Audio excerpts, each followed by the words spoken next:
نشست مشارکت برای رفاه و صلح اینجا در بروکسل ادامه داره تا به 70 کشور و 20 سازمان بین المللی اینجا گرد هم آمدند تا از صلح، مصالحه، رفاه، دولت سازی، توانمندی زنان و مسائل مهم دیگر از جمله حمایت از ثبات سیاسی و اقتصادی افغانستان در دراز مدت پشتیبانی کنند. ما اینجا یکی از اشتراک کنندگان ارشد را با خود داریم برای این که بیشتر بدانیم در مورد هدف این نشست.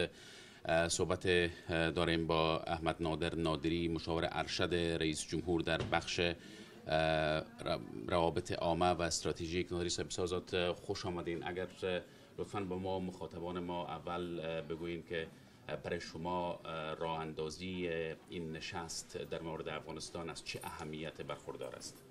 تشکر مصطفی جان. برگزاری نشست از لحاظ استراتژیک برای انکشاف اقتصادی افغانستان در مجموع چگونگی ایجاد صلح و انکشاف یکی از 5 عنصر اصلی مسیر انکشافی افغانستان است. ما به عنوان منابع برای انکشاف افغانستان و تغییر زندگی مردم و رفع فقر در افغانستان 5 منبع اصلی تغییر و جستجو میکنیم که کمک های انکشافی تمویل کننده های بین المللی یکی از اون منابع است و امروز اما بخش عمده این کمک ها تامین میشه. دهه تحول در افغانستان مخصوصا 4 سال آینده بنیان ها و پایه های اساسی رشد و انکشاف اقتصادی گذاشته میشه. دولت افغانستان با یک برنامه بسیار واضح متفاوت از گذشته، با یک دیدگاه روشن و با برنامه هایی را که تغییر در زندگی مردم ایجاد بکنه و فقر کاهش بده و بنیادها و زیرساخت‌های اقتصادی را ایجاد بکنه، برای شرکای بین المللی خود پیشنهاد کرده. رایزنی‌های بسیار عمده صورت گرفته. خبر بسیار خوشی است که آنچه امروز شما در جلسه افتتاحیه دیدین یک اجماع کامل بین المللی و بی سابقه بین المللی هنوز در ارتباط به افغانستان وجود داره و یک موفقیت بزرگ برای ملت و مردم و دولت افغانستان است تا 15 سال بعد هم اجماع بین المللی را چی در سطح کشورها چی در سطح سازمان‌های بین المللی حفظ کرده. آنچه شما شنیدین هیچ مکانیزم دیگه در دنیا تا بالا شبیه ای وجود نداشته مگر سازمان ملل متحد خودش.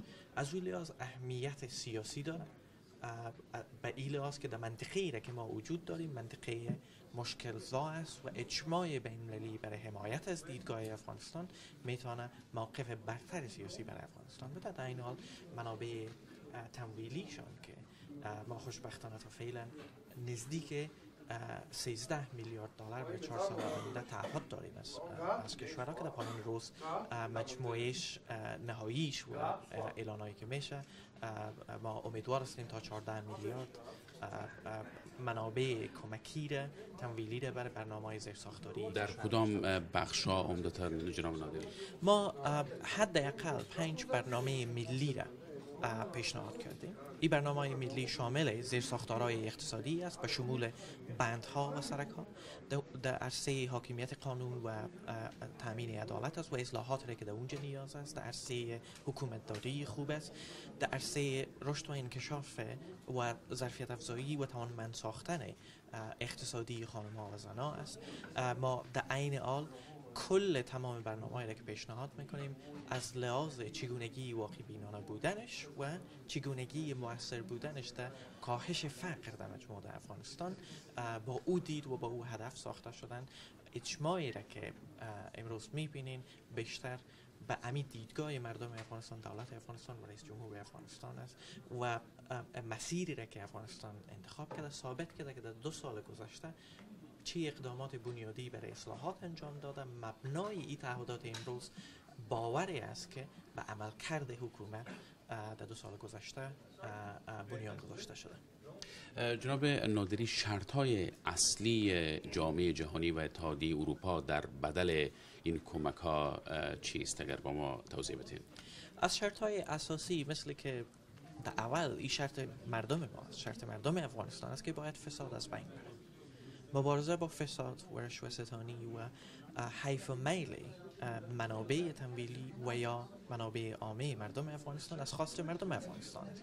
در عین حال شرکای بین المللی ما همین تقاضا را دارند. این یک شرط است که دولت افغانستان خود به مردم خود متحد است. اقدامات صورت گرفته. شما مرکز عدلی و قضایی برای مبارزه با فساد میبینین. 5 وزارت کلیدی پردرآمد افغانستان برنامه‌های مبارزه با فساد در سطح خود وزارت‌ها ایجاد کردن. یک نوع حسابدهی و کنترل بسیار شدیدی از طرف رهبری دولت به چگونگی عملکرد وزارتخانه‌ها ایجاد شده. تعهد بسیار جدی استرا محکمه افغانستان، لوی سالمالی افغانستان به اصلاحات بنیادی و مبارزه با فساد وجود داره. پس اراده کامل سیاسی در عالی‌ترین سطح حکومت وجود داره برای مبارزه با فساد به خاطر تعهدشان به مردم افغانستان و در عین حال جامعه جهانی او یک پیش شرط شد. پیشرفت در عرصه حکومتداری خوب یک خواست مردم افغانستان. مردم افغانستان می‌خواهند که مؤسسات خدمات عامیشان، ادارات عامیشان خدمات به صورت مؤثر با سرعت بیشتر به مردم ارائه بکنند. این چیزی است که مردم افغانستان می‌خواهند و یک بخشی از حکومتداری خوب است، اما عین شرط جامعه جهانی دارد. تشکر. و به عنوان آخرین پرسش جناب نادری، در حالی که شما در اینجا در مورد صلح و مصالحه و رفاه صحبت میکنین با جامعه جهانی، در درون افغانستان در جریان هستین که طالبان به حملاتشان شدت بخشیدن از جمله در ولایت کندوز.